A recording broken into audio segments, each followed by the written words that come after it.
구원은 믿음으로 받고 축복은 11조로 받는가? 구원은 믿음으로 받고 축복은 11조로 받나요?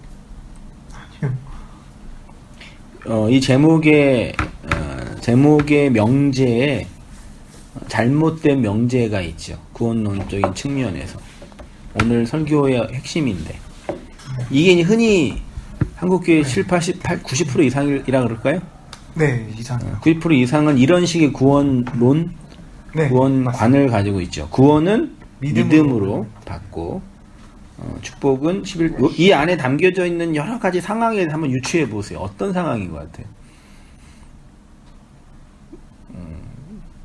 구원을 받는 내가 거라 중심, 내가 중심이다.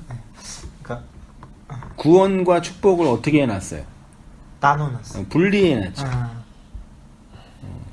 구원을 받는 거랑 축복을 받는 거는 다른 영역이라고. 네.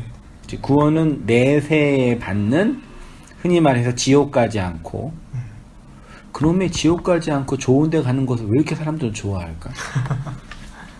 왜 이럴까요, 집사님? 네? 놀래세요. 왜 오셨으면 얘기를 해야지. 왜 사람들은 지옥 가는 걸 무서워하고 천국이라는 좋은 곳에 가보지도 않았으면서 그걸 이렇게 기대하고 좋아하고 그럴까요? 내가 나중에 천국 간다면 이 땅에서 어떤 고난을 받더라도 난 참겠다라는 그런 식의 태도까지 나올 만큼 내세 천국에 대한 기대와 열망이 왜 이렇게 클까요? 그걸 신앙이 좋은 거라고 생각하지, 사람들. 상급 받으려고 한다고. 상급 둘째 문제고, 구원 자체만 일단 얘기해야 돼. 왜 한국 교회 안에, 이 교회도 아니고 불교도 그렇지. 다른 모든 종교도 그렇죠. 왜 그럴까요? 생각 안 해봤어요?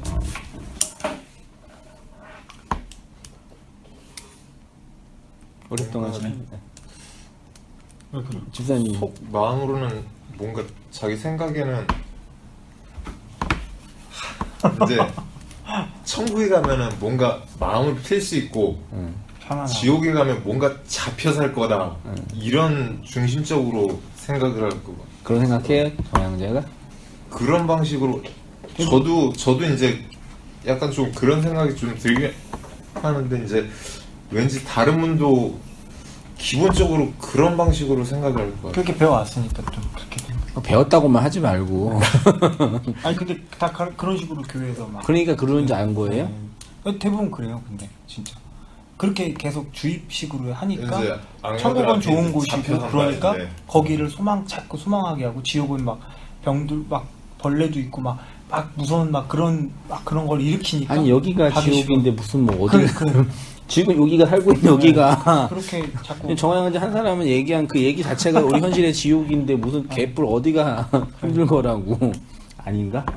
아니 근데 내가 아까 얘기한 그걸 지옥에서 어떻게 하면 나올 수 있냐 그 얘기를 해준 거예요. 그게 개선이 안 되거나 솔루션이 안 되면은 계속 쳇바퀴 돈 것처럼 어제 했던 삶의 방식이 있죠. 1년 전에 했던 삶의 방식이 있죠. 그거 벗어나지 못해요. 계속 돼도 그럼 이제 뭐 두 가지를 해야 돼. 못 벗어나니까 여기에서 이제 맷집을 키워서 그냥 그대로 그냥 살자. 대부분 다 후자가 돼요. 그래서 적응이 돼. 면역력이 생기는. 적응이 된다니까. 되게 사람이 무서워요. 갔다가 있다 보면은 네. 적응이 돼요. 그렇더라. 그게 편해. 아니 저도 약간 좀 맨 처음에는 저녁 때 이제 무조건 이제 잡으면 꿈쩍도 못하고 저 방으로 들어가서 육구했거든요. 네, 알겠습니다. 진도 때문에. 그러니까 여기서 맞는 거는 구원과 축복을 구분해 놨다. 구원은 내세의 개념이고 축복은 현세의 개념이다.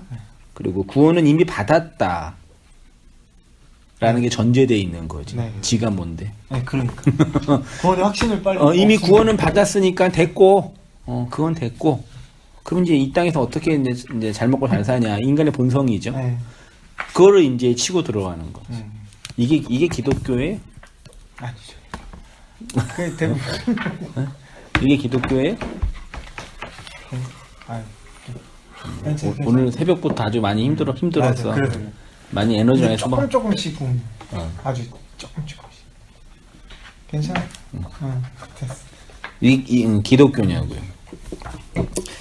이런 부분은 이제 멜기세덱과 관련해서 한번 히브리서 11장 5장 11절도 같이 한번 읽어보겠습니다. 시작.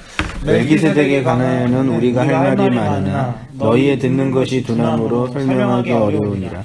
때가 오래되었으므로 너희가 마땅히 선생이 되었을 터인데 너희가 다시 하나님의 말씀의 초보에 대하여 누구에게서 가르침을 받아야 할 처지니 단단한 음식을 못 먹고 젖이나 먹어야 할 자가 되었도다. 이는 젖을 먹는 자마다 어린아이니 의의 말씀을 경험하지 못한 자요 단단한 음식은 장성한 자의 것이니 그들은 지각을 사용함으로 연단을 받아 선악을 분별하는 자들이니라. 제가 먼저 읽어볼게요. 일반적으로 이 말씀을 가지고 무엇을 강조할까요? 장성한 자가 되자, 어린아이가 되자. 어렵시오. 네. 역시 오늘. 네. 네.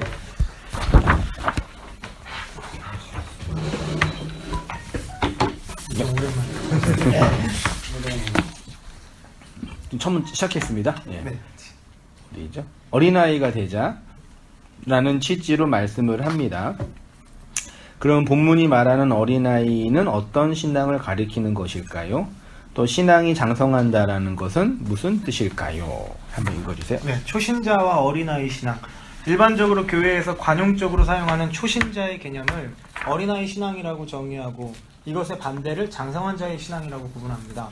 사람들이 교회에서 보편적으로 사용하는 초신자는 교회 회원으로 등록한 지 얼마 되지 않아 교회의 여러 예전과 예식과 형식이 낯선 사람을 초신자라고 합니다. 이러한 단어는 교회의 회원과 관리적 측면에서 사용하는 용어이지 그리스도 복음을 진리로 이해하고 받아들인 정도와 수준에 대한 설명이 아니라는 것입니다. 복음과 관련해서 초신자가 있을까요? 그러니까 복음 진리 안에 들어가서 그리스도의 그 진리가 뭔지 알았어요. 그 전에는 초신자예요? 아니요. 그러니까 우리 초신자 하면 생각하는 게 뭐예요? 이제 갓 믿은 지 얼마 안 된. 그러니까 믿은 지 얼마 안 됐다는 건 뭐예요? 그러니까 믿음 자체가 뭔지 모르는 사람이라고 해요? 그건 신자가 아니잖아. 그렇지. 그러니까 이게. 그러니까 믿은 지 얼마 안 된 사람은 교회 온 지 얼마 안 된 사람인 거죠. 네. 그는 믿음의 본질이 아니라 교회 회원으로서의 교회 회원의 어떤 뭐라 그럴까? 회원으로서의 그런 게 안 된 상태 개념으로. 여기가 나의 회원과 관리적인 측면에서 네. 쓰는 용어죠. 그렇죠. 그러니까 복음과 관련해서는 예수님을 믿는 사람과 믿지 않는 사람과 구분은 되죠. 네. 그리고 믿음이 시작된 사람이 있을 수 있죠. 네. 믿음의 과정을 열심히 밟아 이게 정말 믿음인지 아닌지 그리스도인지 고민을 해요. 이거 신자예요, 불신자예요?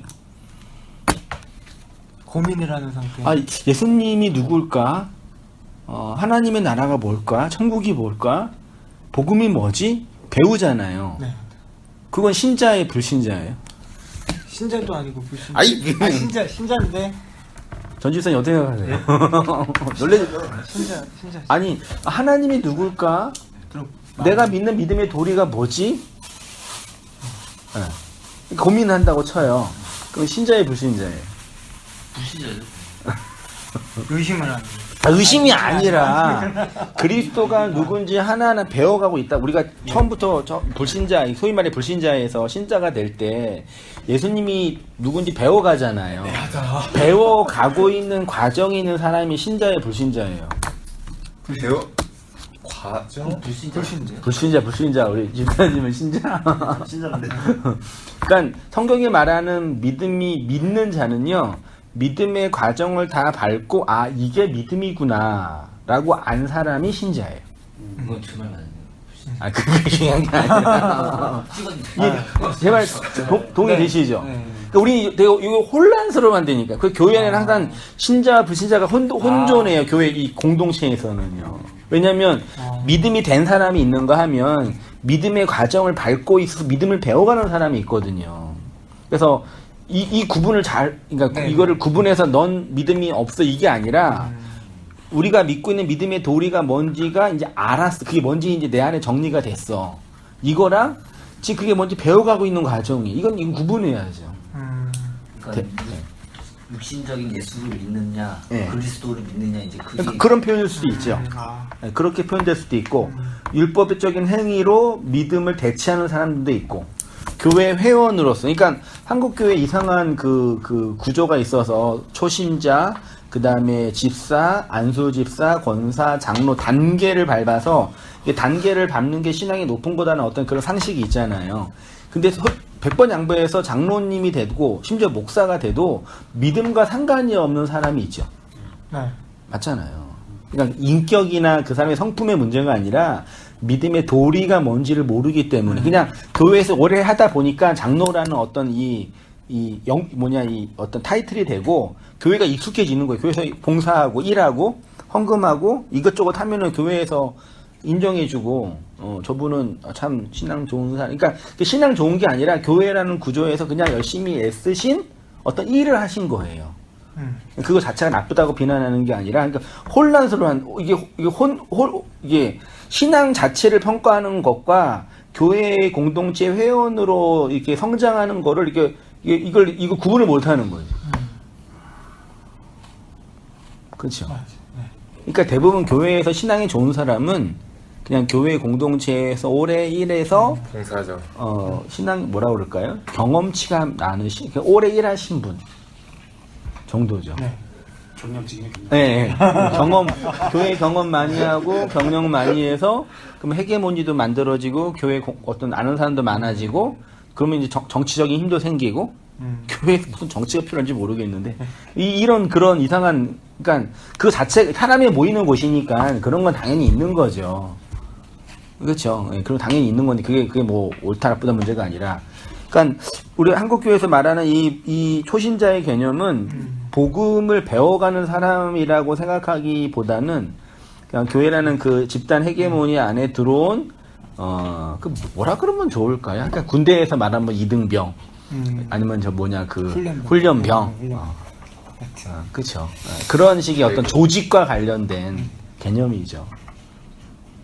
그러니까 완전히 그 한국 교회 구조 자체가 복음적인 내용뿐만 아니라 이 행정적 구조 자체가 완전히 오해와 오류가 가득 차 있는 거죠. 그렇죠. 의의 말씀을 경험하지 못한 사람으로 전익사 읽어주십시오. 어린아이 신앙에 대한 히브리서의 진단은 그들은 의의 말씀을 경험하지 못한 자라고 합니다. 그러면 의의 말씀을 경험하지 못한 자는 구원을 받은 자일까요? 구원을 받지 못한 자일까요? 대부분의 사람들은 구원은 받았는데 아직 어린아이의 신앙에 머물러 있는 그 상태가 의의 말씀을 경험하지 못한 자라고 생각합니다. 그래서 우리는 어떤 어린아이 신앙에 머물러 있지 말고 장성한 자가 되도록 노력하자는 쪽으로 가는 것입니다. 성경 본문을 이렇게 이해하고 해석하였기 때문에 교회 안에 인본과 율법이 가득하게 그래서 이제 복음 자체에 대한 진술과 논의보다 이런 그 구조와 행정과 경험치를 중요한 가치로 대체하게 버렸기 때문에 교회 안에는 그리스도와 복음이 아니라 인본과 율법이 신앙을 대체하는 거죠. 그러니까 그 김성수 목사님이 이런 구조 안에서 복음을 전하면서 외친 언어 중에 하나가 내가 예수를 뵙고자 하나이다라는 이 부분에 있어서 교회 안에 예수를 대체하는 그리스도를 대체하는 그러니까 뭐 하나가 없으면 대치되는 게 있거든요. 복음이 없으면 그거 대치되는 게 있거든요. 그게 소위 말해 인본이라는 것과 율법이라는 같은 거예요. 그것이 신앙을 대체하는 거죠. 그리고 인본을 붙잡고 율법을 붙잡는 것이 그리스도를 붙잡는 것이라고 오해하는 거죠. 이게 그리고 더더군다나 우리 신비적인 경험까지 얘기한다면 우리가 뇌에 좀만 문제가 있어서 뭐 세상이 거꾸로 보이는데 거기다 좀만 종교적인 것만 가미해가지고 기도 좀 많이 시키고 좀 감미하면은 뭐 보여. 안 그러겠어요? 그런 식으로 하고 병을 낫는 걸 저는 보지도 못하고 경험도 못해서 모르겠는데 혹시 본 적 있으세요? 신유의 그런 걸 직접 체험하신 분? 어떤 신비적인 경험 없으세요? 우리는? 전혀 없습니다. 경험 안 하고 봤죠, 저는. 전 영화는 봤어요. 영화 말고 직접 보셨어요? 근데 그게 쇼인지는 모르겠어요. 아 직접 눈에서 보셨어요? 예, 부흥회할 때. 한 명? 아니 그러니까 뭐 아픈 자들 오라오라 강당에서 나오라 그래가지고 네. 그냥 막 이렇게 그냥 쓰러지더라고요. 그게 쓰러지는 건 그건 유치한 거고 아무튼 뭐 기도원 같은 데서 보신 거예요 직접요? 아니 저 부흥회에서 봤고요. 부흥회 할 때? 부흥회에서 교회 부흥회에서. 그리고 뭐 자기가 나았다고 거기서 고백을 하고 마이크 잡고. 그건 이제 집사님이랑 직접 어떤 인간관계나 어떤 사실 확인할 수 있는 영역은 아니고 그렇죠. 예. 그러니까 그냥 이렇게 충분히 앞에서 조작할 수 있는 예, 영역은 예, 있고 예, 예. 내가 직접 확인할 수 있는 근데 내가 직접 경험하면 제일 좋은 거죠. 네. 그런 건 아직 없는 거죠. 아 진짜로. 왜냐면 저도 그러니까 성경에서는 이제 물론 성경에는 예수님이 했으니까 그 영어가 있으니까 그렇다고 치는데 그런 경험이 있다고 막 많이 얘기하니까 내가 못했으니까 내가 경험을 안 했다고 없는 건 아니잖아요. 네. 그렇죠. 주변에 있는 사람은 있었어요. 직접 봤어요? 아니. 그러니까 내가 물어보잖아. 지금 딴 얘기하지 말고. 얘기만 해요. 근데 내가 얘기만 그랬다고. 그게 직접 보시는 사실로 그러니까 우리 장인어른도 젊었을 때 예수님 교회 다녔을 때 허리 안수받고 허리 디스크가 나았대요. 근데 지금 통계적으로 허리 디스크는 70%는 자동으로 나아요. 허리 디스크는 70%는 자동으로 낫는데요. 그러니까 그럴 수도 있잖아요. 그럴 수 있죠. 그러니까 내가 이제 회의 질문하는 거는 내가 경험하지 않았다고 그게 아닌 건 아니잖아요. 근데 경험하지 못한 영역이 있으니까 진짜 경험한 게 있냐라고 이제 확인하고 싶은 거예요. 근데 내가 다 물어봤거든요. 아무도 없어. 내가 경험한 분들 중에 직접 그분들이 확인할 수 있는 영역은 봤다 그런다든지 누가 그런다 그런다든지 아니면 자기가 어떤 내적으로 심적인 저는 한 번 봤어요. 그래요? 네, 알았어요. 아무튼 이제 그런 부분에서 얘기가 있는데 그래서 그게 대치된 게 뭐냐? 인본과 율법이다. 그리스도의 복음을 대치한 내용이 인본과 율법이다라고 정리할 수 있겠습니다. 집사님 읽어주십시오. 기록된 말씀, 한부대 말씀이요. 지금 히브리서는 어떤 문맥에서 말하고 있습니까? 대제사장 멜기세덱의 반차로 오신 예수 그리스도를 의지하지 않고 그분이 하신 일을 믿지 않는 그 상태는 신앙이 어리거나 약한 상태가 아니라 신앙 자체가 없는 자, 다시 말해 죽은 자라는 것입니다. 그러니까 히브리서 저자는 쓰신 자들에게 너희들은 아직까지는 말씀을 가지고 있다.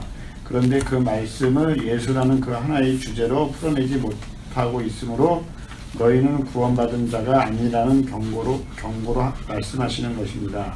이제 예수 믿었으니 어린아이 신앙을 벗어버리고 잘 살아야 된다는 삶의 개념과 윤리의 문제가 아니라는 것입니다. 예.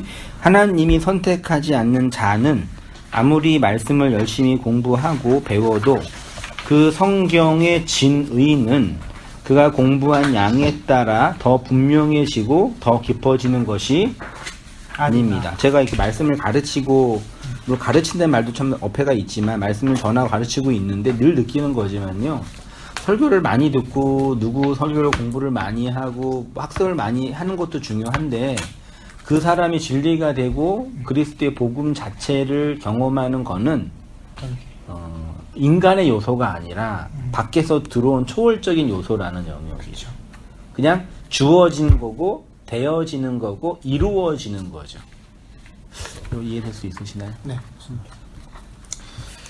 그 진리는 인간의 공부의 양에 따라 주어지는 것이 아니라 하나님이 귀를 여는 순간에 주어지는 것입니다. 쉽게 말해 예수 믿는 자가 장성한 자이고 여전히 자신의 전통과 간습인 율법 아래 갇혀 영으로 오신 이 그리스도를 모르는 자가 어린아이 신앙이라는 것입니다. 그래서 이들은 그리스도를 믿는 하나님의 믿음보다 인간들의 착한 일을 더 중요하게 생각합니다. 신앙의 성숙은 내가 노력해서 얻게 되는 수준이 아니라 그리스도의 진리에 의해 장악당한 자 안에서 하나님이 촉발하는 하나님의 행하심에 관한 것입니다. 히브리서가 말하고 싶은 어린아이 신앙은 인간들이 규정한 착한 일 열심히 하면서 예수 안 믿는 사람이 아닙니다. 한마디로 말하면 오늘날 우리 번역으로 하면 인본과 율법 안에 갇혀 있는 분. 쉽게. 그렇죠. 히브리서가 누구한테 준 책이에요? 히브리인들에게. 초대교회 히브리인들은 배경이 어디예요? 구약이죠. 구약의 예법과 제사와 율법의 배경을 가지고 그것으로 구원을 받을 수 있다라는 선민 사상에 갇혀 있었던 분들이에요. 그래서 그 히브리서의 기독론적인 진술이 많이 나오는 거예요. 그것이 그리스도가 완성한 모형이다. 그러니까 그거에 갇혀서 살고 있으면 아직 그리스도를 모르는 거니 그건 불신이다. 그 얘기하는 거예요. 그게 어린아이 신앙이다. 거기에서 나와 장성한 자가 되라. 그리스도 예수 믿는 것뿐이 방법이 없다. 근데 왜 아직도 예법에 들어가서 그 제사를 하고 그 율례를 지키고 여러 가지 일들을 하면서 이것도 행하여야 된다고 말하니? 라고. 그래서 이제 히브리서 저자가 바울이라고 이제 추론할 수밖에 없는 거죠. 문체도 그렇고 신학 구조도 그렇고. 그러니까 로마서는 이방인들에게 그러니까 아브라함이라는 율법 이전의 사람이잖아요. 아브라함은요. 율법 이전에 믿음으로 산 사람을 근거로 믿음의 내용을 복음적으로 설명한 거라면 히브리서는 아브라함도 나오긴 나오지만 구약의 그 언약과 율법을 받은 십계명을 받은 히브리 민족들 거기서 이제 개신교로 전환한 사람들을 향하여 그 율법의 그 가치와 의미와 한계가 뭔지를 복음적으로 진술을 하는 거죠.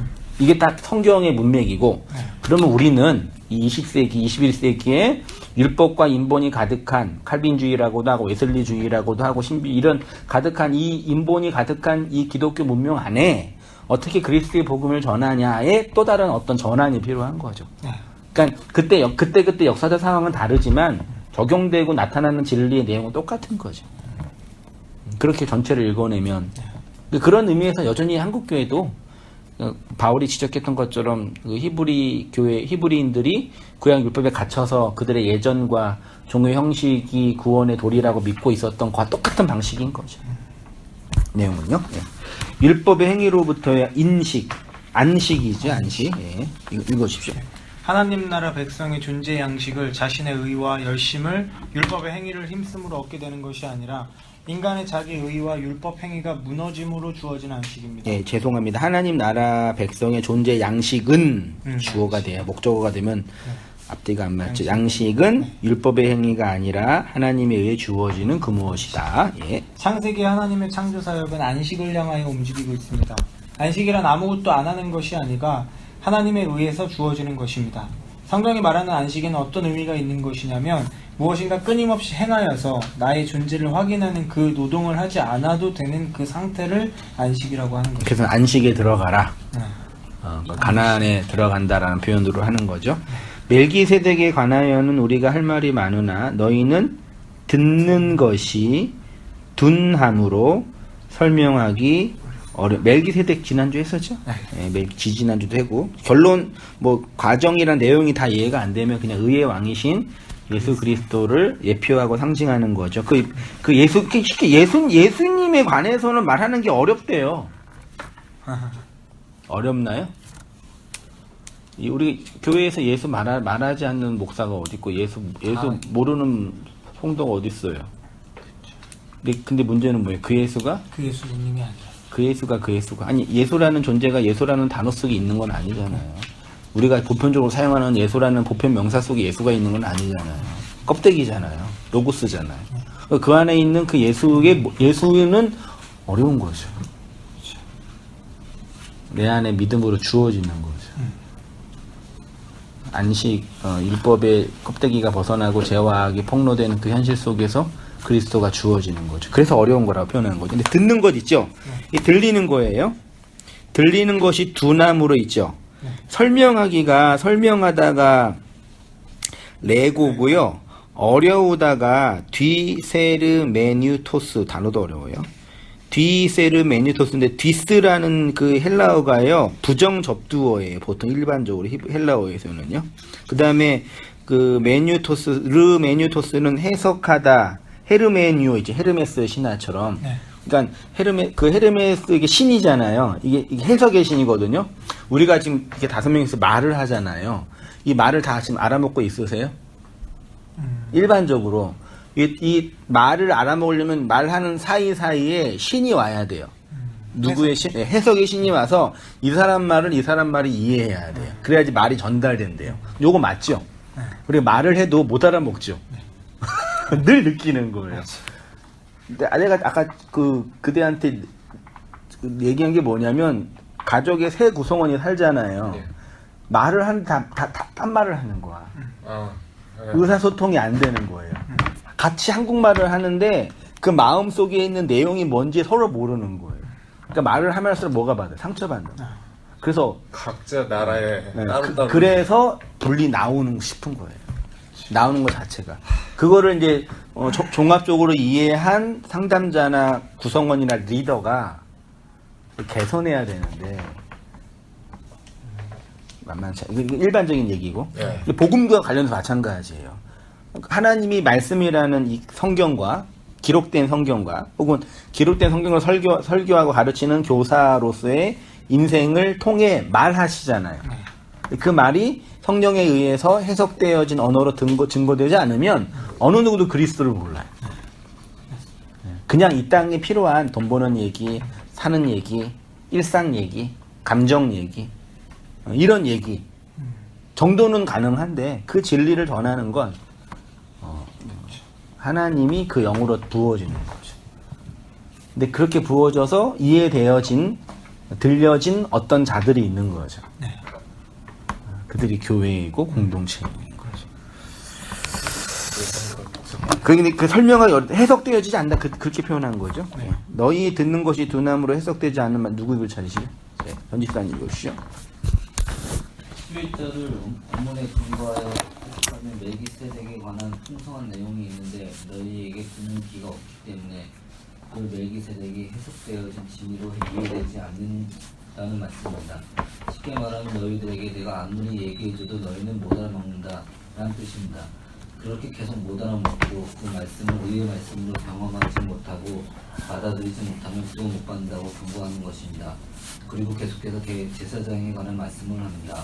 우리가 구원을 받을 수 있는 것은 우리의 행위에 근거하는 것이 아니라 대제사장의 사역에 근거하는 것이라고 합니다. 그래서 이제 계속 예수로서의 대제사장 얘기하는 거예요. 구약의 근거로. 대부분의 사람들이 이해하는 구원론은 소위 이분법적인, 제가 표현한 거예요.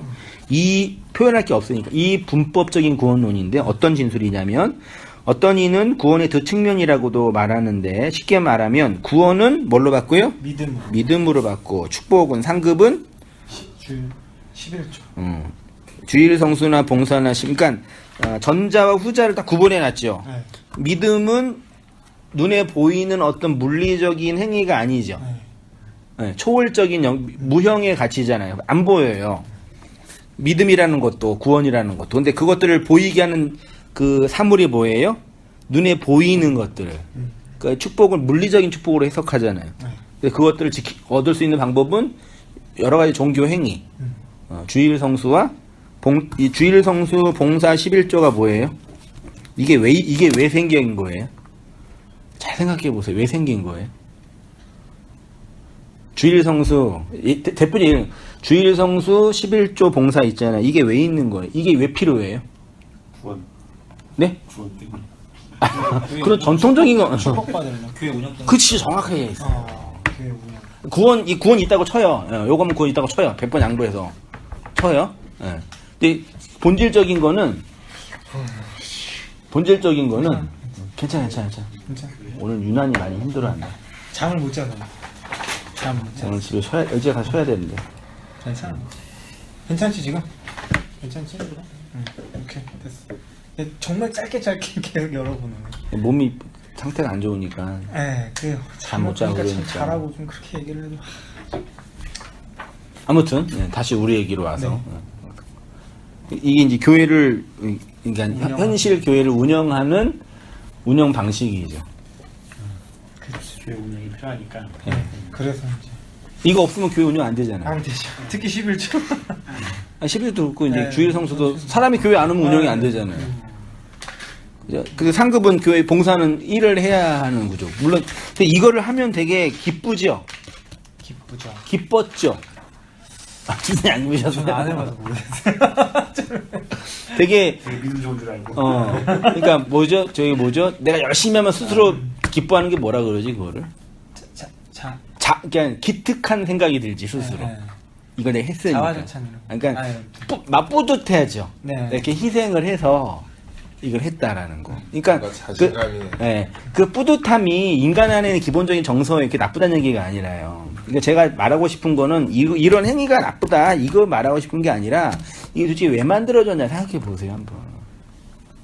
하나님이 하라고 해서 했다고. 그럼 주일 성수를 하나님이 다 하라고 했어요 그러면? 구약에는 다 하라 그랬지. 그렇게 열심히 한 사람이 유대인이잖아요. 지금도 뭐 안 먹고 뭐 안 한다며 걷지도 않고 뭐 뛰지도 않는다면서요. 지금도 그런다면서요. 레벨트도 안 누르다. 그것도 안 누르고 눌러도 길어준다면서요. 그렇게 하잖아요. 요즘엔 주일 성수 많이 약해지지 않았나 요즘엔? 좀 약해졌어요. 옛날에는 새벽부터 저녁까지 옛날에 한 10년 20년 만에 해도 처음 믿을 때는 믿음 좋은 분들은 새벽부터 주일 저녁까지 다 온정일 교회에서 이렇게 봉사를 하는 게 주일 성수 대빵. 그리고 이제 믿음 약한 사람은 한 번 예배 드리는 거. 일부에 그 정도로 이제 구분을 해놨죠. 그래서 이제 구원이라는 보이지 않는 초월적인 가치를 눈에 보이는 것을 만들어 놓은 거예요. 이 사람을 다루고 단체를 운영하는 가장 탁월한 방법이에요. 구원과 진리랑 아무 상관없이. 그리고 또한 그런 교회 행정적인 거라고 한다면 그런 교회 행정을 위한 거라면 좀 이해는 될 수 있는데 정말 악한 게 뭐냐면 구원은 이미 받았고 네. 구원은 이미 받았어. 그러면 구원 받았잖아 내가 이제. 그럼 어떻게 하라는 얘기 이게예요. 질문은 이게 가장 나쁜 거예요. 가장 교만한 태도예요.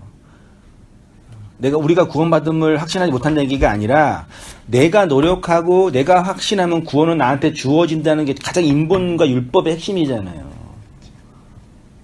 아니 이미 내 새는 갈 거니까 그건 그만 얘기하시고 여기서 어떻게 하면 내가 잘 살 수 있겠냐고 얘기해 주세요. 그 얘기 하는 거잖아요. 그 얘기 들으러 교회 오고. 대부분 어디까지 잘못된 거야 도대체? 어디가 잘못된 거야? 시작부터 죄송한데 저 화장실. 빨리 왔다. 그거 죄송할 거 아니고 그때 조용히 갔다 오면 돼요. 누가 뭐라 안 하니까. 전자가 내세의 구원을 말하는 것이라면 후자는 현세의 성공과 번영 의도한 것입니다. 이러한 원색적인 기복주의가 아니더라도 구원 이후의 삶에 대한 진지한 질문이 있죠. 그러니까 이 전자적인 이런 원색적인 현실적인 물질법이 아니라도 좀 고민하는 그리스도인들쯤은 그러면 구원 이후에 어떻게 살아야 가장 이런 질문을 원색적으로 했던 분이 누군지 아세요? 한국 교회에? 구원 이후에 우리의 삶은 어때야 합니까? 한국 교회요? 네. 그 이전까지는 예수 믿고 복 받자만 얘기했어요. 한국 교회는 단 얘기 안 했어. 병 낫고 복 받고 성공하자. 근데 이분 이후로 이제 구원 이후는 어떻게 살아야 합니까라는 어떤 존재와 삶에 대한 진지한 성찰과 고민을 하는 철학적인 질문을 한 목사님이 나오신 거예요. 김동준 목사가 구원이 어떻게 사는지 고민하는 사람이에요? 누구지? 철학? 누구지 모르세요? 예. 저기 있잖아요. 남포교회 박경수 목사님. 박경수 목사님이었어요? 지금도 베스트셀러잖아요. 구원 이후. 하나님의 열심. 그게 그거예요. 이거 어떻게 내가 이제 그러니까 그분의 그 신앙적 고민은 나의 존재가 구원 받았는데 그러면 이제 어떻게 살아니? 그 전까지는 구원 받았으니까 성공하자, 복받자 요거였잖아요. 네. 그 80년대 전까지는. 근데 그 이후에 그럼 그러니까 한국의 상황과 관련돼 있죠. 뭐냐 학력이 높아지고 좀 살만해지니까 이전에처럼 돈이나 물질 가지고 사람들이 안 움직여지니까 이제 그런 분이 이제 지적인 분이 오셔가지고 존재에 대한 진지한 성찰을 하는 거죠.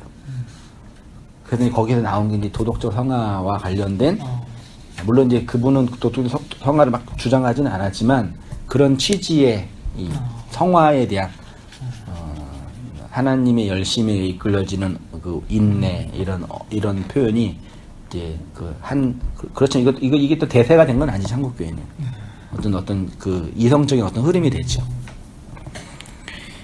구원 이후의 삶에 대한 진지한 질문이 기독교인들이 있습니다. 그래서 많은 사람들은 구원을 받았는데 그러면 어떻게 살아야 하냐. 요거 질문 멋있어 보이죠? 그러나 이 질문이 얼마나 모순된 질문인지 여러분 아셔야 합니다. 야고보서 1장을 보면 구원 이후 성도의 삶에 대한 가르침이 있는 기록이 있는 것처럼 보입니다. 한번 읽어주십시오. 야고보 1장 너희는 말씀을 행하는 자가 되고 듣기만 하여 자신을 속이는 자가 되지 말라.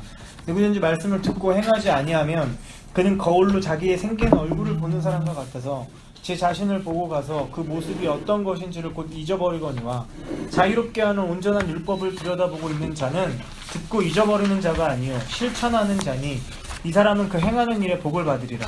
누구든지 스스로 경건하다 생각하며 자기 혀를 제갈 먹이지 아니하고 자기 마음을 속이면 이 사람의 경건은 헛것이라. 하나님 아버지 앞에서 정결하고 더러움이 없는 경건은 곧 고아와 과부를 그 환난 중에서 돌아보고 또 자기를 지켜 세속에 물들지 아니하는 그것이니라.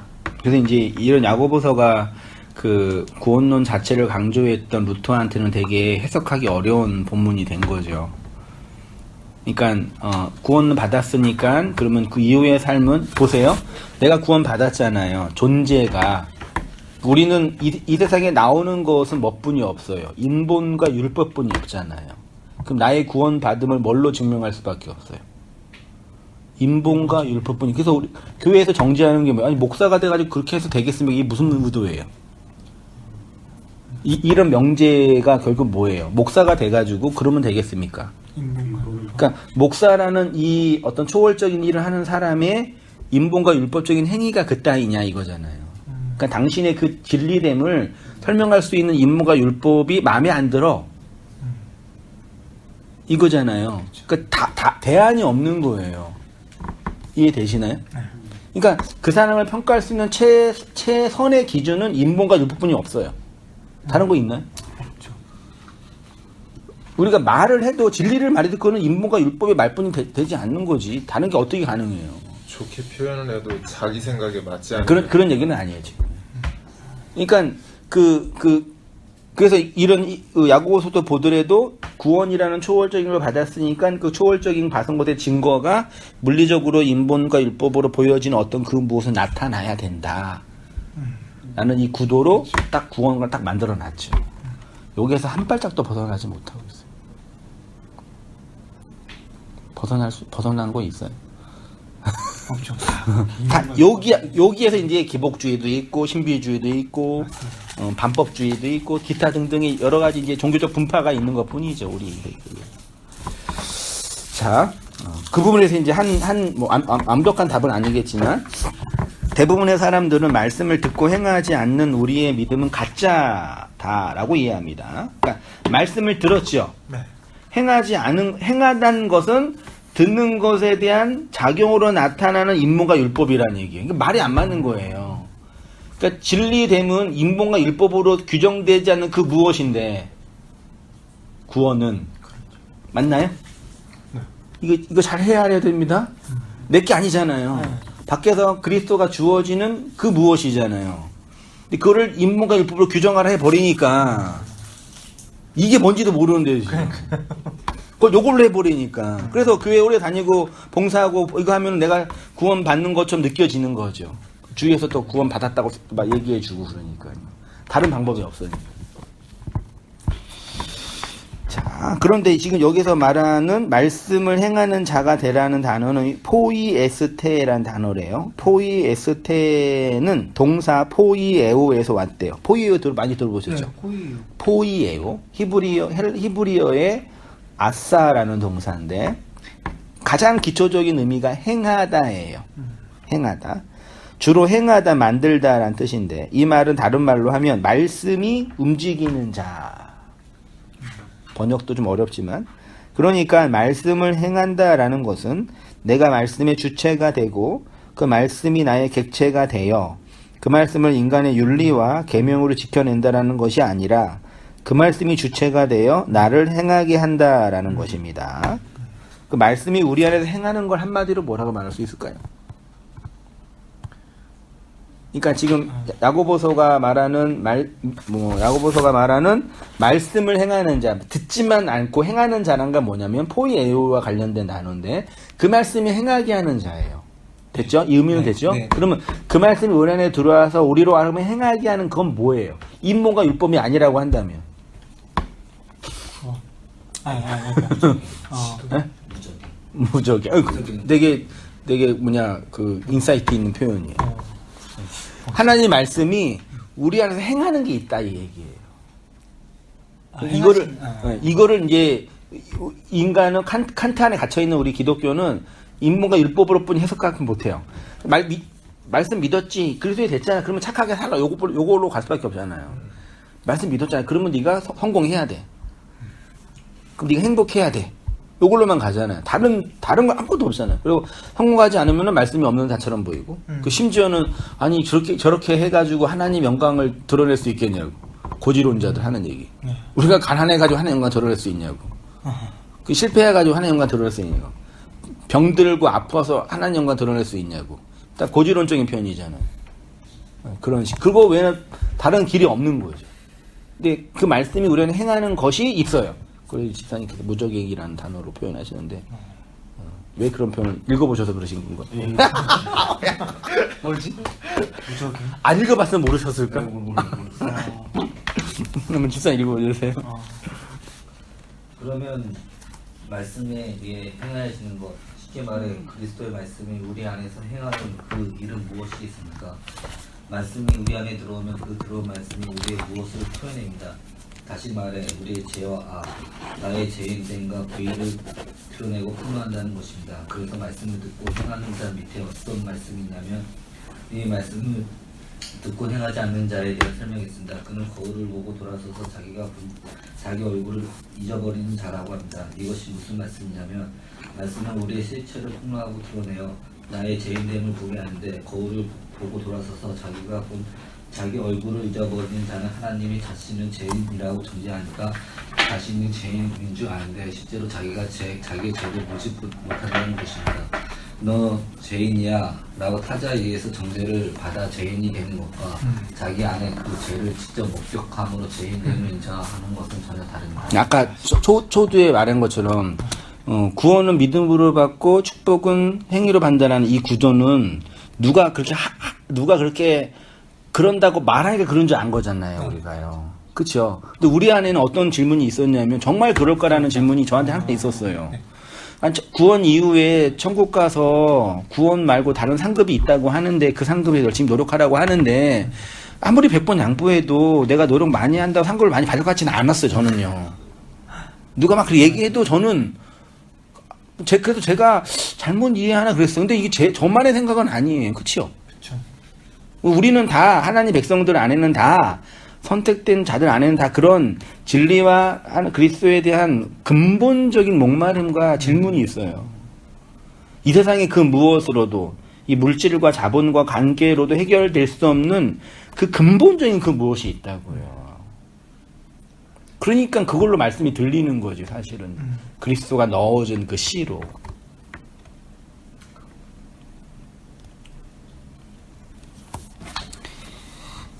그러니까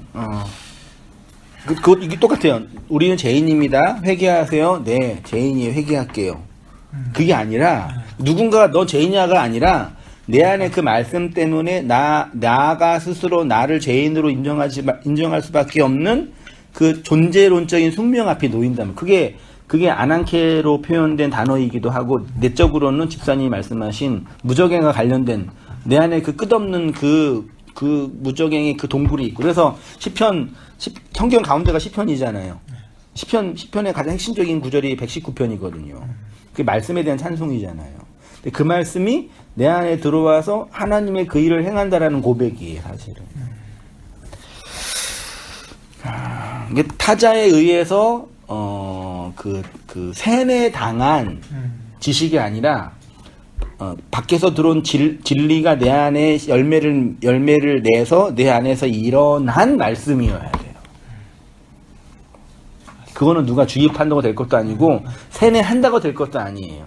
그래서 이게 증명 똑같은 설교 똑같은 사람이 똑같은 인원이 똑같이 들어도요, 다 다르게 얘기하잖아요. 그 왜요? 자기 안에서 그것들을 인식하는 존재적 인식들이 다르기 때문에 그러는 거예요. 성도의 제 인식과 제 의식이 있죠? 우리 양심 읽으십시오. 성경은 우리 죄와 악을 폭로하고 드러내는데 성경이라는 타자에 의해 정죄받는 제 인식이 아니라 내가 내 죄를 거울을 보는 것처럼 보게 됐다는 것입니다. 그러니까 성도가 용서받은 죄인이라는 것은 이런 말씀입니다. 하나님은 언약궤 위에 어린 양의 피를 보심으로 우리의 죄와 악을 보지 않으시지만 나는 나의 그 죄를 본다는 것입니다. 그런데 이것이 자책이나 자악이 되지 않는 이유는 하나님이 나를 그리스도의 피로 덮으셨기 때문입니다. 예. 너희가 알거니와 너희 조상이 물려준 헛된 행실에서 헛된 행실 이게 뭘까요? 조상이 물려준 헛된 행실. 베드로 전서에서 받고 있는 7교회죠. 흩어진 7교회잖아요. 8교회, 7교회인가? 흩어진 교회에서 보낸 거잖아요. 네. 그러면 이 조상들이 물려준 헛된 행실이 뭘까요? 율법. 그치, 율법이죠. 그 율법을 헛됨이라고 표현해요, 바울이 지금. 베드로가요. 공무한, 내용 없음, 그런 거. 해서 대속함을 받은, 값을 치르고 되찾은, 속전으로 산 것은 은이나 금같이 없어질 것으로 된 것이 아니 오직 흠없고 정없는 어린 양 같은 그리스도의 보배로운 피로 된 것이라. 너희 조상이 물려준 헛된 행실이 무엇입니까? 헛된이 미타이오스란 단어인데 공어 빈 열매 없음 헛된 무익. 그래서 예수님이 함께 무익한 종입니다. 헛된 종입니다. 그랬죠. 율법이 그리스도 앞에 서 있으면 헛된 존재가 되는 거죠. 그리스도가 칭해준 것으로 의미 있는 자가 되는 거죠. 성경에서 주로 율법의 행위에 대한 부정적인 의미로 사용된 단어래요. 유대인들의 조상이 물려준 헛된 행실이란 자신들의 율법의 행위로 하나님께 도달하고 구원을 쟁취하고 의로움을 세우겠다는 그 율법의 열심을 의미하는 거죠. 그래서 그 율법의 행위를 대속받았다고 하는 것입니다. 어떤 대가를 치르고 되찾았다가 대속받았다는 뜻입니다. 그러니까 율법의 행위라는 것은 그 행위를 통해 그걸 이용해서 자신이 구원을 받는 수단이 아니라 그 율법의 행위는 대속을 받아야 하고 용서를 받아야 하는 것입니다. 그래서 다음 구절의 대속은 은이나 금 같은 없어질 것으로 된 것이 아니라 오직 점없고 흠없는 어린 양 같은 그리스도의 보배로운 피로 되는 것이라고 합니다. 요것이 그리스도의 복음의 모든 것이죠. 요거를 묵상하고 되새김질하고 확장하고 적용하고 나누고 해석하고 그거죠. 성경은 그 얘기죠. 우리의 존재는 그것들을 증언하는 거고 성도에게는 그리스도의 복음을 묵상하고 고백하고 나누는 게 설레이고 기쁘고 기대되고 감사하고 맞습니다. 그렇죠. 구원이 어떻게 내 속에 이루어지는가 한번 읽어주시죠. 그러니까 구원받은 우리는 어떻게 살아야 합니까? 라는 질문은 기특하고 높은 신앙 경지를 묻는 것처럼 보이지만 그 속을 깊이 들여다보면 아직도 자신의 삶에 구원받은 그 내용이 없다는 증거이거나 구원받으면 별로 중요하지 않다는 고백이기도 합니다. 이렇게 질문해야 합니다. 구원을 받았는데 그러면 어떻게 살아야 합니까?가 아니라 어떻게 나는 구원을 살아가는 삶 속에서 이루어야 합니까? 라고 질문을 바꿔야 됩니다. 전자의 질문은 여전히 자신이 주체가 되고 구원은 객체가 되는 것이고 후자는 구원이 주체가 되고 나는 그 구원에 함몰되는 객체가 되는 것입니다. 네, 맞죠? 네. 그러니까 그런 의미에서 다른 사람의 구원을 평가할 가치도 우리 안에 없죠. 한국교회 이게 교회 그걸 말할 건덕지도 아니죠. 내 안에 그 하나님의 엄중한 진노와 심판이 있고 그리스도가 그 심판과 진노를 대신하여 나를 용서하셨는데 그러면 나는 그 구원이 어떻게 실현되냐라는 그 역사와 삶에 대한 그 맞닥뜨린 앞에 서 있는 자의 고백이 어떤 것이어야 되겠어요? 우리는 그런 의미에서 너무 교만해요. 그러함에도 불구하고 각자에게 넣어준 구원의 내용들을 혼자 나누고 배우고 고백하기가 외롭고 힘드니까 공동체로 모이고 또 교사라는 특별한 직임의 사람을 세우고 또 이제 리더십을 만들어서 그 진리를 배우고 나누는 코이노니아가 되는 거죠. 그 말씀으로 역사하는 하나님의 일하심들을 나누고 증거하고. 그래서 뭐 교회가 커진다, 확장한다 이런 기대와 비전이 전혀 없는 건 아닌데 그런 것보다 하나님이 우리 각자 내 안에 넣어준 나 개인뿐만 아니라 나와 함께 그렇게 넣어준 그 말씀의 씨앗들이 확장되어주고 증거되어주는 이 역사의 과정이 또 우리의 기쁨이 되고 즐거움이 될 수 있는 거죠. 네? 원치 않는 곳으로 데려가심. 우리 전지사님 읽으시겠어요? 저요? 전지사님 읽으시죠. 네. 뭘 놀라셔. 오늘날 사람들이 교회 안에서 기독교 신앙을 배우면서 그리스도의 희생과 생명의 역사를 배우는 것이 아니라 어떻게 하면 기독교 신앙을 잘 이용해서 이전의 삶보다 나를 더 좋게 만들 것인가를 기대하고 기독교 안으로 들어옵니다. 예수님은 그런 의도로 들어오는 자들을 행해서 무토타운트 내가 반드시 죽으리라 또 선언하심으로 우리가 의도한 것과는 전혀 다른 길로 그리스도가 이끌어 가시는 것입니다. 그러니까 여전히 사람들은 예배를 드리면서 성경을 배운다고 하면서 멜기세덱이라는 예수가 나의 존재와 역사를 차압해가는 전능하신 하나님이라는 것을 모르기 때문에 여전히 인본과 율법에 기대를 하며 신앙생활을 하는 것입니다. 그러니까 이거 신앙의 내용 속에 그리스도는 그 진리가 나를 이끌어간다는 이 명제의 반대는 뭐냐면 인문과 율법으로는 나의 존재를 규정할 수가 없구나를 확인하는 거죠. 네. 그렇죠. 그래서 그 증상 중에 하나가 그런 주일 성수와 11조와 봉사 행위 자체가 문제가 아니라 그걸로 나의 구원을 증명해낼 수가 없구나. 그러니까 그게 무너지는 거예요. 우리들 안에서. 그게 나쁘다는 얘기가 아니라요. 이게 이렇게 해서 나를 규정할 수 있는 가치가 단 1%도 될 수 없는구나를 뼈저리게 느끼는데, 그래서 그런 증상이 좀 과하게 나타나면 마치 무율법주의자처럼 이전에 흔히 말하는 그런 교회 다니는 거, 주일 성수하는 요거 자체를 막 거부하거나 거역하거나 그 열심히 하고 있는 사람들을 보면서 정죄하거나 그렇게 율법 안에서 행하는 것처럼 보이는 행동들을 보면서 아직 그 진리가 안 된 거라고 정죄하, 이런 왜곡된 방식도 나타날 수밖에 없는 구조인 거죠. 그 당연한 증상인 거죠.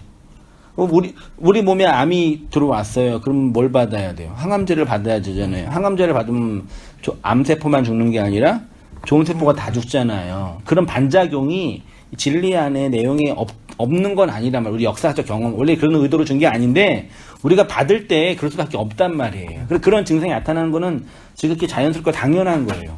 다만 그게 전부다. 그게 모든 거다. 그리고 그게 옳은 거다. 그렇지 않은 거는 옳지 않은 거다라고 정죄해서는 또 안 된다는 얘기죠. 이걸 또 오해해가지고 또 그렇게 율법을 행하는 거다. 그거는 진리가 안 된 거다. 그건 어린아이다. 아직도 유치하다. 이런 식으로 정죄하는 그런 안타까운 분들이 늘 있어가지고 그런 거죠. 그래서 내 삶을 젊어서는 예수님이 그런 말씀하셨죠. 젊어서는 네가 원하는 곳으로 다녔지만 늙어서는 장성한 장성한 자가 돼서는 내가 띠띠우고 진리의 띠를 띄어서 네가 원하지 않는 그곳으로 이끌어 갈 거다라고 베드로한테 예언하셨죠. 그는 모든 교회에게 예언하시는 거죠. 자, 멜기세덱은 우리를 포장해 주는 분이 아니라 차압하시는 분입니다. 멜기세덱이 아브라함에게 11조를 받았습니다. 그가 가진 것의 10분의 1이 아니라 그의 모든 것, 온전함으로 드리는 것이 11조입니다. 아브라함이 전쟁에서 얻은 것은 포도주와 떡뿐이 없습니다. 나머지는 다 빼앗겼습니다. 이것이 예수님이 우리에게 지키라고 하신 성찬의 예표이고 상징입니다. 예수의 보혈인 포도주와 예수의 살인 떡은 아브라함이 전쟁에서 이겨서 쟁취한 것이 아니라 예수가 죽어서 건네주신 것임을 말하는 것입니다. 이 멜기세덱의 이야기를 이해하지 못하는 너희들은 의의 말씀을 경험하지 못한 자로 여전히 어린아이의 모습으로 있다고 그래서 히브리서에는 경고가 좀 3개 나와요. 문맥과 상관없는 경고가 3개 정도가 나와요. 이런 식의 경고가요. 거기서 돌이켜라라고 강하게 경고가 높이 있죠. 오늘 여기까지 말씀 공부하겠습니다. 네, 잠깐 뭐 짧게 느낀 점이나 감정이나 정리할 거나 인사이트나 있으시면. 저는 개인적으로 이게 타자에 의해서 너가 죄인이다라는 거를 이렇게 전해 듣는 좀 그랬던 것 같아요. 워낙 성향 자체가 네, 좀 그런 그래서, 성향이니까. 네. 그래서 그렇게 그래서 나 죄인이구나라고 아는 거는 아니다라는 것도 알고 있지만 그게 그렇게 됐었고, 근데 내 안에 내가 스스로 내 안에서 그 죄를 직접 목격함으로 죄인됨을 인정한다는. 그러면 그게 결국은 말씀이 내 안에 오셔서 그 죄를 들춰내시는 건데, 나는 그게 아직 아니구나 라는 생각을 했을 때 그 말씀이 나에게 그거 되지 않고 있는 거, 계속 그래서 그런 생각이 들었습니다. 네, 감사합니다. 무트 탐구는 이제 죽으리라 이제 있잖아요. 네. 무트가 이제 하자는 뜻이면 말씀 완성이라는 뜻을 알고 있는데, 근데 문제는 죽어야 되는데, 근데 저번 주에 하여튼 그 주의 설교 말씀에 이제 말씀에 인한 고난과 그 분리해 주셨다는 했는데, 제가 이제 저는 이제 살면 삶에 대한 고난은 확 와닿는데 말씀에 인한 그 고난은 알아요. 이제 들었으니까. 아는데 들어서가 아니라 내 속에 있는 그거를 하는데, 그거는 그냥 그렇게 막 크게 막 이렇게 죽고 누가 뭐 이 정도까지는 아니에요. 그러니까 삶이 그 죽고 뭐 이 정도 그게 더 다가오는 거지. 말씀에 또 죄인인데 또 죽어야지 뭐 삶에서 느끼는 그 고통보다도 많이 좀 미약하더라고. 제가 느끼는 거는. 그러면 안 돼요? 예? 그러면 안 돼요? 이제 죽는 이거는 이제 무적행으로 인한 너 자신을 보고 죽어서 이제 다나터서 죽음으로 이제 죽고 이제 예수님만 의지하고 이제 그런 말씀인데, 정작 제 삶에서 느껴지는 거는 삶에 대한 이제 그게 이제 그러니까 죽고 죽는 거지. 집사님의 이제 고민과 질문은 이런 거인가요? 네. 우리가 이 물리적으로 이 땅에서 이 경험하는 고난은 확 다가오는데, 확 다가와요. 진리로 말미암는 고난은 확 없는 건 아니지만 막 확 뼈저리게 다가오지는 않는다. 적다 이거죠. 그래서 이게 문제다. 그러면 안 된다라는 얘기. 그러니까 그거 자체를 지금 얘기한 거잖아요. 그러니까 그 다음 제가 이제 질문하는 거는 그렇다. 우리 모습이 그렇다. 그러면 그게 뭐 어때서 이거죠, 제 얘기는. 우리는 그런 모습이잖아요. 네? 그런 현상인 거고. 그게 뭐 나쁘다 이제 그런 게 아니고 아쉽다? 그렇기 때문에 그 포도주와 떡만 이제 붙잡아야 된다. 그렇죠. 정확한 진술이네요. 그러니까 만약에 그렇죠. 시간적으로나 공간적으로도 우리가 직장 생활을 하거나 경제 활동을 하면 사실 직장 생활 경제 활동은 우리의 모든 걸 원하잖아요. 우리가 하루 종일 일하고 집에 가서 밥 먹고 쉬면은 나오기가 싫어지는 게 우리의 본성이잖아요. 그거는 죄의 영역이나 믿음 없음의 영역이 아니라 그냥 우리의 자연스러운 생체 리듬이잖아요. 그러니까 이 땅에서 물리적으로 이 시간적으로 우리의 모든 걸 원하는 영역이 있고, 신앙이 흔히 말하는 신앙이라는 영역은 그 부분의 한 부분처럼 느껴지는 거죠. 양적으로든 시간적으로든. 그걸 저는 다 인정하는 거죠. 그렇지만 그게 양적으로 시간적으로 우리가 볼 때 그렇게 안 보이는 것처럼 보이지만 그 내용은 우리 인생 전체를 끌고 가는 거대한 힘인 거죠. 저는 그렇게 봐요. 그 이분법적으로 나눌 필요가 없다. 그러니까 그렇구나. 내가 지금 물리적으로나 시간적으로 양태적으로 이런 현실의 문제에 많이 직면하고 있고 이 진리 자체를 이렇게 고민하는 부분이 좀 좁구나. 지금 그런 구조구나. 그리고 그런 이런 어떤 현실에 대한 정확한 인식은 있으면 되는 거죠. 근데 그것이 막 더 우리가 열심히 말씀을 공부해야 되고 내 인생 전체를 하나님께 막 모든 걸 다 해야 되고 그거 하는 게 뭐 소위 말해 성직자적인 행태잖아요. 그걸 열심히 하는 게. 근데 저도 해봤지만 그렇다고 또 진리가 더 많아지냐? 소위 말해 양쪽으로? 그건 아니죠. 왜냐하면 말씀을 공부하고 신앙을 공부하고 기도를 하고 어떤 일을 해도 이것도 다 우리의 육체와 율법 안에서 나오는 우리의 행위인 거니까 맞지 않나요? 그러니까 제가 이제 아무리 세속적인 일을 소위 말해 세속적인 일을 한 사람이라도 거룩할 수 있고 아무리 거룩한 일을 하는 사람이라도 세속적일 수 있다는 얘기죠. 우리 신앙의 선배들이 경험한 인생 노하우죠. 만약에 그런 물리적으로 시간적으로 차이가 나는 것이 우리가 정지할 대상이라면 다 성직자가 돼야 되고 다 말씀만 연구하는 그런 어떤 물리적으로 시간적으로 그렇게 할애해야 할 위치에 있어야 되는 거죠. 그렇죠? 그걸 인정하는 거죠. 그 현실을. 그래서 그렇게 말씀하신 나중에 이제 그래서 우리한테 떡과 포도주가 필요하다는 그 활용 점점의 그 표현이 참 정확한 고백이신 것 같습니다. 전희선이 이거 비슷한 것 같아요. 어차피 우리 육체를 갖고 있기 때문에 물리적인 거를 그래서 근데 사실은 우리가 받는 고통은 우리가 주체가 돼서 이루어지는 게 되게 많거든요. 제가 어떤 행동을 위해서 그렇죠. 나의 행위에 대한 결과로 내가 이 사람을 믿었는데 예를 들어 내가 사기당했다. 그건 내가 근데 우리는 이런 건 다 물리적인 거잖아요. 그러니까 내가 주체가 되는 것들은 거의 육체적인 거고 우리가 오는 고통들은 거의 제가 볼 때는 그래요. 경우에 80% 90%는 다 나의 잘못된 판단과 여기서 일어나는 행동들이지. 그래서 그 오는 고통이지 그걸 하나님하고 연관시킬 필요는 없는 거고. 근데 또 영적인 문제는 아까 얘기한 대로 그 내적인 영적인 분위기 그 주체가 내가 되느냐에 따라서 이제 물리적인 게 오는 거고 또 이게 신앙적인 이 구원 얘기하듯이 이렇게 오면은 또 다른 차원에서 봐야 되겠죠. 지금 마지막 결론이 제가 이제 정리를 못했는데 그런 것 같아요. 제가 공감이 그런 것 같아요. 그러니까 제가 지금 느끼는 이 모든 것들은 거의 다 90%는 나에 의해서 온 게 되게 많은 거죠.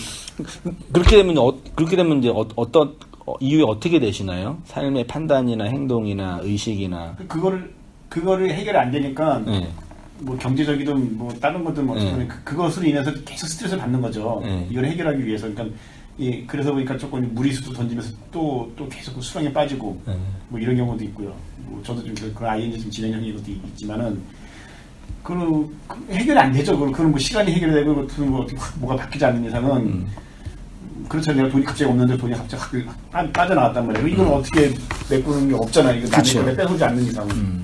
아니 내가 사기치든지. 뭐 방법은 그러니까 하여튼 그게 이제 제가 갖고 있는 이제.